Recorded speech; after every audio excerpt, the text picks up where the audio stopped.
Hey guys, hopefully everyone is doing well. Today's target is to solve question number 11. The chapter which we are related with is journal. एक बात का ख्याल रखिएगा कि ये question जो 10 एंट्रीज आपको नज़र आ रही हैं एक्चुअली आपके पेपर में बिल्कुल इसी तरह से क्वेश्चन आएगा। वहाँ पर 4 या 5 एंट्रीज नहीं होंगी।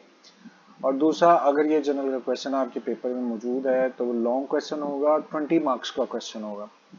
इसलिए जो आज से पहले के क्वेश्चंस थे वो प्रैक्टिस क्वेश्चन थे, और समझ लें कि पेपर पॉइंट ऑफ व्यू से ये इंपॉर्टेंट क्वेश्चन है, आपने इस चीज़ को फॉलो अप करके रखना है। It was a brief introduction, we are ready to start our questions, let's begin.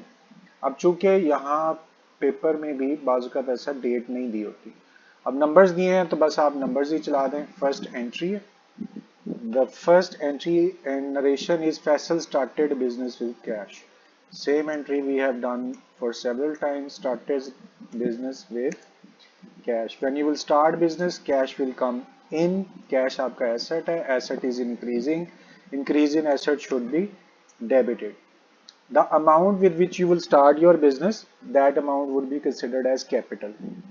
जिस पैसे से कारोबार स्टार्ट किया जाए उस पैसे को कैपिटल बोलते हैं। वो कोई कमोडिटी, गुड्स, मर्चेंडाइजेस, एसेट कुछ भी हो, if that is invested by proprietor it would be called capital. Capital liability होती है, लाइबिलिटी क्रेडिट साइड पे लिखते हैं। Alright, how much amount? 50,000 has been invested, so same amount on both sides, 50,000।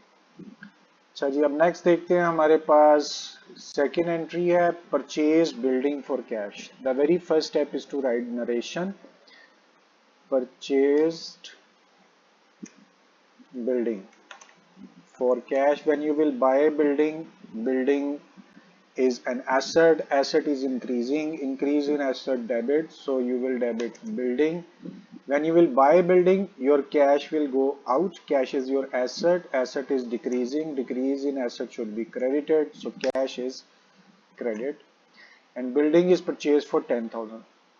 आपने एक बात याद रखनी है कि हर एंट्री के साथ आपने अकाउंट जरूर पोस्ट करना है। मैं तो सिर्फ समझाने के लिए लिख रहा हूँ, ऐसे अकाउंट इधर भी और ऐसे अकाउंट इधर भी लिखना हर एंट्री के साथ, सिवाय उस एंट्री के जिसमें नेम मेंशन है, बस वो छोड़ दीजिएगा, बाकी सब एंट्रीज के साथ ऐसे ही करना है।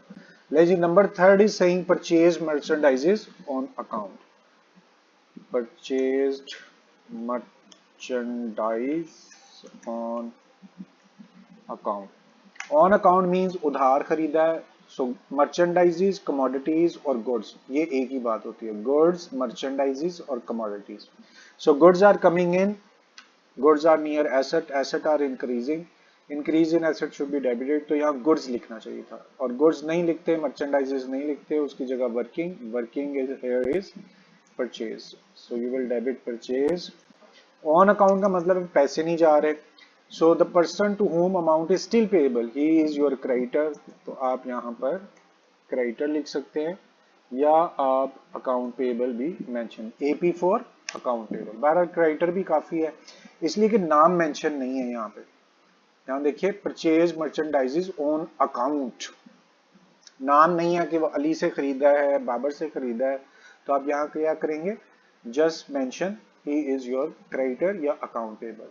How much of commodities purchased? 15,000 on debit side and 15,000 on credit side. ले जी, हमारी थर्ड एंट्री कंप्लीट हो गई। अब आप फोर्थ एंट्री पर फोकस करें, और fourth entry saying purchase furniture for cash. पहले नरेशन लिख लेते हैं। परचेज्ड फर्नीचर फॉर कैश, यानी फर्नीचर खरीदा है। क्या आ रहा है? Furniture, furniture is your asset, asset is increasing, so you will debit furniture.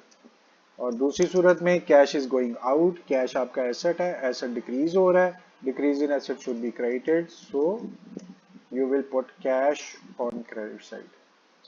अब फर्नीचर आपके पास फोर्थ एंट्री में आया था 5,000 का, so just put 5,000 on debit side and 5,000 on credit side।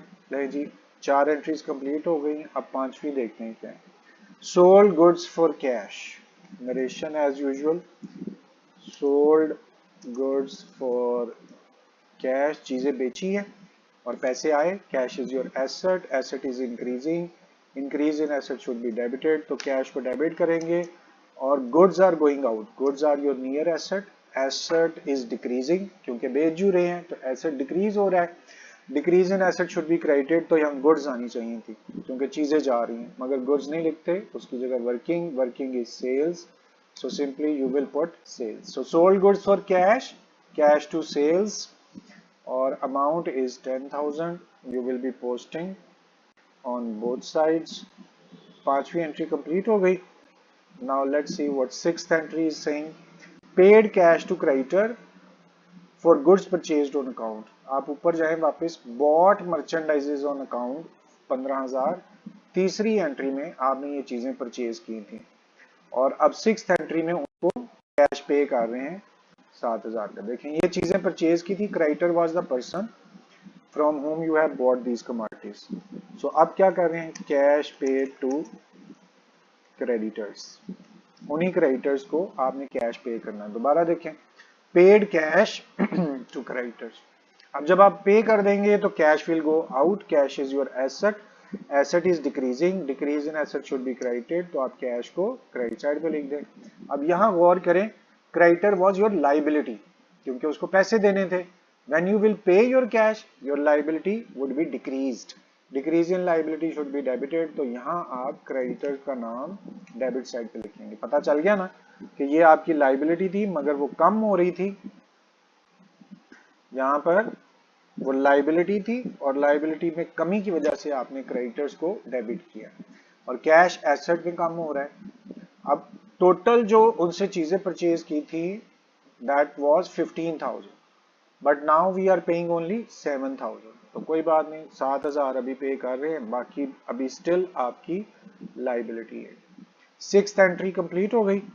Now seventh entry, वो क्या कह रही है, sold goods to customer on account. अच्छा जी, sold goods to customer on account. Account हम पहले डिस्कस कर चुके हैं, उधार। तो जब आपने उधार चीजों को बेचा, goods are going out, goods are your near asset, asset decreasing, decrease in asset should be credited, तो आपने यहाँ गुड्स लिखनी थी, लेकिन गुड्स हम अकाउंटिंग में नहीं लिखते, उसकी जगह वर्किंग लिखते हैं। What working we are doing, we are selling, so you will mention sale. अच्छा आप देखें, उधार बेचा ना तो पैसे तो नहीं आए, तो किसको उधार बेचते हैं, the person from home amount is still receivable, पैसे अभी भी उससे लेने हैं, तो the person from home amount is receivable is called debtor. Debtor आपके एसेट्स होते हैं और एसेट में इजाफा की वजह से डेटर को आपने डेबिट साइड पे लिखा। सेवंथ एंट्री में देखते हैं कितने की चीजें बेची, 6,000 की। सो 6,000 you will mention on debit side, same you will write on credit side.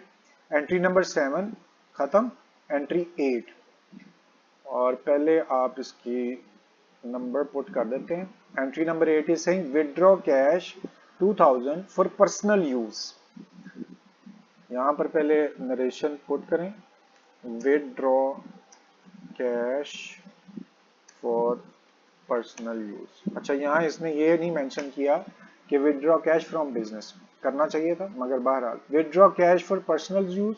अब वो पैसे निकाल कर ले गया अपने जाती इस्तेमाल के लिए। So when cash would be drawn, cash is asset, asset would be decrease, decrease in asset should be credited, तो आप कैश को यहाँ क्रेडिट करेंगे। और पर्सनल यूज क्या होता है, इट इज कॉल्ड ड्रॉइंग्स, उसका कैपिटल कम हो गया, कैपिटल लाइबिलिटी, लाइबिलिटी को में कमी को डेबिट साइड पे लिखते हैं, तो drawings is a way to decrease the capital. वो जब अपने ही कैपिटल से अपना पैसा निकाल के ले जाएगा उसे ड्रॉइंग्स बोलते हैं और उससे उसका कैपिटल कम हो जाएगा। Capital is your liability, decrease in liability should be debited, इसलिए ड्रॉइंग्स को डेबिट किया। आठवीं एंट्री की अमाउंट है जी 2,000, so just mention same amount on both sides. आठवीं पूरी हो गई। अब हम नाइन्थ एंट्री चेक करते हैं कि वो क्या कह रही है। Receive cash 3,000 from customers. अच्छा आप यहां से देखें कि आपने इन डेटर्स को चीजें बेची थी और इन डेटर से पैसा लेना था। अब आप बोलेंगे कि कैश रिसीव्ड फ्रॉम डेटर्स। अब पैसे डेटर से आपने रिसीव कर लिए हैं, क्या आएगा, पैसे, cash cash is your asset, asset is increasing, increase in asset should be debited, तो कैश को डेबिट साइड पे कर देंगे। कहां से पैसे आ रहे हैं? डेटर से। Debtor was asset, was a person from home amount was receivable, ये एसेट होता है। जब आपने पैसे ले लिए अब वो आपका एसेट नहीं रहा, increase in asset should B, अब वो आपका एसेट नहीं रहा तो decrease in asset should be credited, तो आप यहाँ पर डेटर को क्रेडिट साइड पे लिखेंगे क्योंकि आपका एसेट कम हो गया। और कितने पैसे आपने डेटर से रिसीव किए हैं वो चेक करते हैं, 3000। So 3000 you will mention on both sides. Check कीजिए कि डेटर से पैसे लेने 6000, you are not receiving full settlement, कुल अमाउंट नहीं रिसीव कर रहे, पार्ट ऑफ अमाउंट और partial amount you are receiving, out of 6000 only 3000 you have received. ले जी, अब हमारी एंट्री नंबर 10 चलने लगी है, देखते हैं वो क्या कह रही है।